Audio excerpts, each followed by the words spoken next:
Voilà, merci de rester fidèle à Stade News et à Stade Weekend. On revient pour cette deuxième partie. On a parlé en première partie avec mon invité Mehdi Dahak du site DZ Foot, de l'entente de Sétif, du match qui s'est joué Mouloudia d'Alger JS Kabylie remporté par la JS Kabylie hier face au Mouloudia d'Alger. Ce jeudi, 4 buts à 2. Au classement, la JSK monte à la troisième place avec 13 points, même si toutes les rencontres n'ont pas encore été jouées. Alors que le Mouloudia d'Alger fait une mauvaise affaire, qui reste scotché à la 12e place avec 9 points. Ça va être difficile pour Boualem Charev de garder son poste, vous pensez? Je pense que la pression, c'est pas tellement par rapport au classement, hein, c'est surtout le fait d'avoir perdu un match comme ça à domicile et que les mauvais résultats se cumulent. L'équipe prend parfois des buts un peu faciles, mais le championnat est encore long et beaucoup d'équipes, il y aura du mal. Il y a encore du temps pour que le championnat se décante. Il y a beaucoup d'équipes qui sont très regroupées pour le moment. Mais c'est ça un petit peu le problème qui existe chez nous, c'est quand il y a une équipe qui n'arrive pas à démarrer comme ça, l'entraîneur est vite mis à la porte. Boualem Charev, on l'avait ramené en disant que c'était fait pour un projet d'avenir et tout, mais je pense que ça ne va pas tarder pour Le problème, c'est quand il y a des équipes, des petites équipes qui viennent de faire la montée par exemple, et qui disent jouer les premiers rôles. Donc vous imaginez bien qu'un club comme le Mouloudia, il ne peut pas dire on ne joue pas les premiers rôles. Donc la pression, elle est sur toutes les équipes et c'est ça qui est dommage. Et surtout dans un club. En plus, je pense que les supporters, ils peuvent entendre, au niveau du Mouloudia, ils peuvent entendre le fait que l'équipe ne va peut-être pas gagner cette année, mais qu'il y a un projet, surtout qu'ils attendaient un entraîneur comme Boualem Charev. C'est un projet d'avenir. Je ne pense pas que ce soit les supporters tellement qui fassent la pression, hein. Je pense que la pression est plutôt interne au club.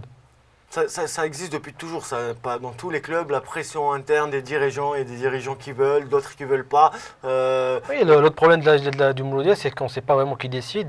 Depuis l'arrivée de la Sonatrach, il y a plusieurs présidents qui se sont succédés. Plusieurs noms voilà, qui sont cités. Il y a des petites guéguerres à l'intérieur. Voilà, c'est un peu dommage. C'est un peu dommage pour ce grand club. En tout cas, félicitations à la JS Kabylie qui arrive à sortir un petit peu la tête de l'eau avec cette victoire. On espère pour les deux équipes qui vont revenir encore plus fort dans ce championnat. On va passer à une autre rencontre. Mob de Béjaïa, RC Alba. Deux équipes qui ont un parcours différent dans ce championnat. Le RC Alba avec 10 points. Le Mob de Béjaïa, tout simplement, leader avec 14 points. Oui, assez étonnant, mais bon, après tout, ils ont C'est un travail de longue haleine, justement, avec Amalani depuis leur montée. Exactement. Ils ont un public très fervent derrière, qui pousse. Et bah, là, l'équipe commence à avoir des résultats, avec des joueurs pas forcément très connus. Et voilà, donc c'est aussi le fait que notre championnat n'est pas non plus, voilà, pas très relevé. Même une équipe qui vient de deuxième division peut, avec on va dire, pas mal de rigueur et beaucoup d'envie. Voilà, l'an dernier, l'Alba aussi avait surpris. Cette année, bon, ils ont des problèmes justement maintenant internes entre le président, avec les entraîneurs, donc ça fait que les résultats ont un peu baissé, mais voilà, une équipe qui arrive avec cette fraîcheur comme le Mob, bah, elle peut aller loin, hein. Le Mob qui arrive, tout comme la JSK, qui est classé deuxième dans le classement extérieur, parce qu'il y a un classement extérieur, classement domicile, classement général. Dans le classement extérieur, ils sont classés deuxième avec 2 victoires, 3 matchs nuls et 0 défaite à l'extérieur. Alors qu'à domicile, et ils ont plus de problèmes, le Mob de Béjaïa, puisqu'ils sont à la 13e place carrément, avec seulement 5 points récoltés, 1 victoire et 2 matchs nuls. La pression à domicile, sans doute, hein, la pression que connaissent les clubs algériens à domicile. Et surtout, ils ont réussi des résultats à l'extérieur. C'est la seule équipe qui n'a perdu aucun match, que ce soit à l'extérieur ou à domicile. Exactement, ils ont fait de très bons résultats à l'extérieur. C'est le début de saison, donc on ne sait pas encore ce que ça va donner, mais c'est prometteur. D'un autre côté, le RC Alba également a du mal à voyager, puisqu'ils ont gagné qu'une seule fois à l'extérieur. Ils ont perdu 3 matchs. Ce que je vous propose, c'est de regarder l'avant-match qui nous est proposé par Sarah Zaber. Pour le compte de la 9e journée de Ligue 1 Mobilis, le solide leader du championnat, en l'occurrence le Mouloudia de Béjaïa, recevra sur son jardin de l'unité maghrébine la formation du RC Alba ce samedi à partir de 18 h. Le Mob, qui ne finit plus de surprendre tous les amateurs de la balle ronde en Algérie, reste invincible après 8 journées. Lors de la dernière journée, les Crabes ont empoché les 3 points de la victoire contre le CR Belouizdad dans son propre fils. Les gars de Amrani tenteront de profiter des facteurs du terrain et du public pour continuer sur leur bonne lancée et garder leur fauteuil de leader le plus longtemps possible à travers une victoire contre l'Herba. Mais ça ne sera sans doute pas facile contre la formation des Vikings, qui ont repris le chemin des victoires lors de la 8e journée, en s'imposant à domicile face à la formation de la Saoura 2-1. Ils essayeront de confirmer ce résultat contre la formation de Imma Goureya. Un bon résultat à Béjaïa permettra à la bande de l'entraîneur franco-serbe Darko Janakovic de continuer le reste du parcours en toute sérénité. Ce match sera arbitré par M. Nsib, assisté par le duo Marloud et Ben Nasser, alors que le 4e arbitre sera M.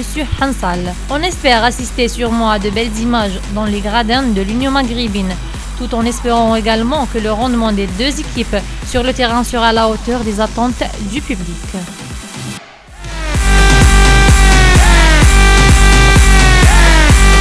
Voilà donc pour cette rencontre mob de Béjaïa, RC Alba. Votre pronostic, Mehdi? Je pense une victoire du Mob. Nous, on donne à chaque fois le pronostic avec le score. 2-0. 2-0 pour le Mob. Voilà, donc en tout cas, on verra la semaine prochaine si vos pronostics se seront réalisés. À partir de ce week-end, on passe à la rencontre suivante. Le Mouloudia d'Oran aussi, qui fait un beau début de saison, qui jouera face à l'USM Belabès, un nouveau promu. Et une belle remontée surtout pour le Mouloudia d'Oran. Pour le Mouloudia d'Oran, depuis l'arrivée de Cavalli, il ne se cache pas de le rappeler que c'est depuis son arrivée que le club va mieux. Le Mouloudia, c'est l'un des grands clubs malades d'Algérie. Hein, à un point du leader, hein, ils ont 13 points. C'est un grand club qui était à la dérive depuis plusieurs années. Et on espère que ce club va renaître un petit peu, parce que Oran, quand même, c'est un grand fournisseur de joueurs en Algérie. Beaucoup d'équipes ont des joueurs qui viennent d'Oran. C'est un club formateur qui exactement, a formé beaucoup de joueurs qui ont fait du bien au football algérien. Le Mouloudia d'Oran, qui est classé dans le classement domicile, ils ont perdu qu'une seule rencontre. Ils sont les seuls à avoir fait cela avec 12 points récoltés à domicile avec 4 victoires. Oui, ils ont fait un parcours pratiquement sans faute. C'est surtout depuis l'arrivée de Kamadi, l'ex-sélectionneur national. En face, ils vont retrouver une équipe de l'USM Belabès. L'USM Belabès qui a fait match nul face au leader la semaine dernière.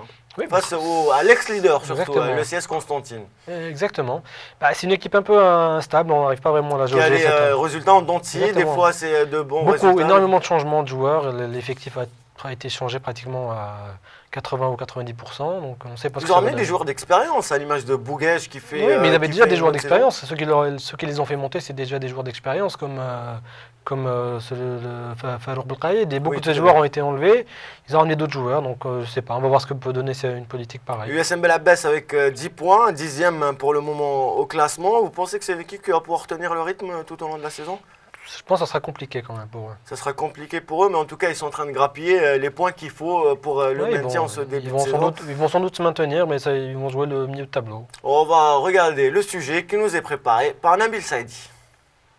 Pour le compte de la 9e journée de la Ligue 1 Mobilis, l'USM Belabès recevra au stade du 24 février son voisin, le Mouloudia d'Oran, dans le Derby de l'Ouest. On rappelle que la formation de Belabès occupe la 10e place avec 10 points après le point arraché au stade Hamlaoui lors de la journée précédente contre les Sanafir du CSC. Et pour le MCO, depuis l'arrivée de l'ancien entraîneur national Jean-Michel Cavalli à la barre technique de Hamri, tout va bien pour ce club qui occupe la 4e place du classement général avec 13 points, à un point de retard sur les deux leaders, le Mob du Béjaïa et le CS Constantine. Après les deux beaux résultats, dernière rencontre, un match nul à Bollorine contre l'USM Alger, un but partout, et la victoire contre le Mouloudia de l'Alma sur le score de 2-1.